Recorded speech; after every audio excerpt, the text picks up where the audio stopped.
Have you ever unwrapped a chocolate bar and just wondered, where does this incredible stuff even come from? We eat it all the time, but the journey from a tropical tree to that delicious treat in your hand is a truly fascinating story. So today, let's unwrap the secrets and discover exactly how chocolate is made.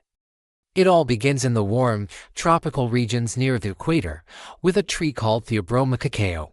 Theobroma literally means food of the gods, and honestly, that feels about right. This tree grows large, colorful pods directly on its trunk and branches.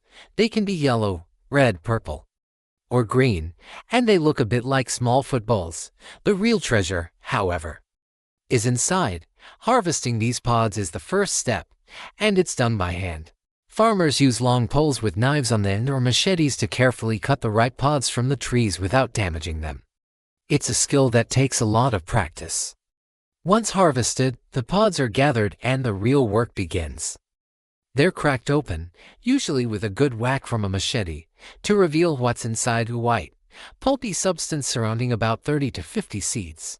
These are the cacao beans, the heart and soul of chocolate. But at this stage, they taste nothing like the chocolate we know. They're actually quite bitter and not very pleasant. The magic is about to happen. The beans, still covered in that sweet, fruity pulp, are scooped out and piled into large wooden boxes or heaps on the ground, then covered with banana leaves.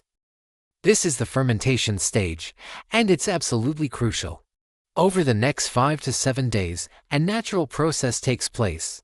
The pulp heats up, and yeasts and bacteria start breaking down the sugars. This process is what begins to develop the classic chocolate flavor we love. Without fermentation, chocolate would just be bitter and bland. After fermentation, the beans turn a brownish color. But they're still very wet, holding about 60% moisture.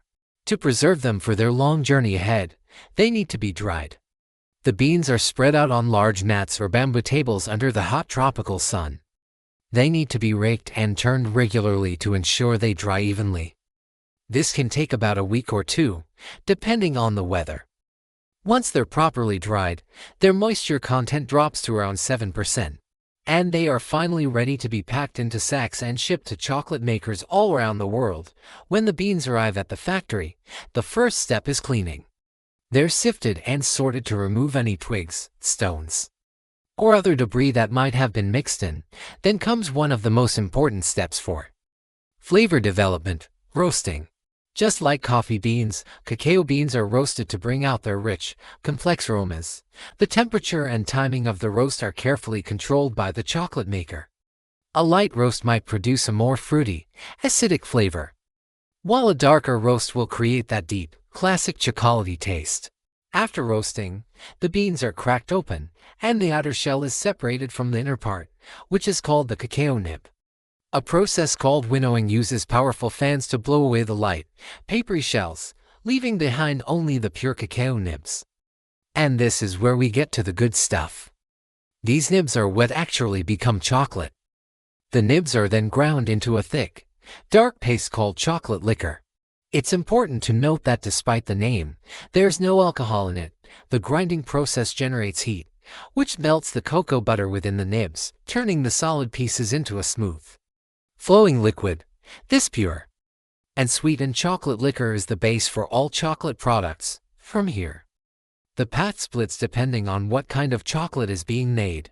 To make cocoa powder, the chocolate liquor is put into a giant hydraulic press that squeezes out most of the fatty cocoa butter.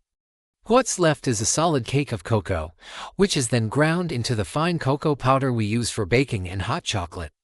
The beautiful, pale yellow fat that was pressed out is the cocoa butter. It can be added back into other chocolate or used in cosmetics and skincare products.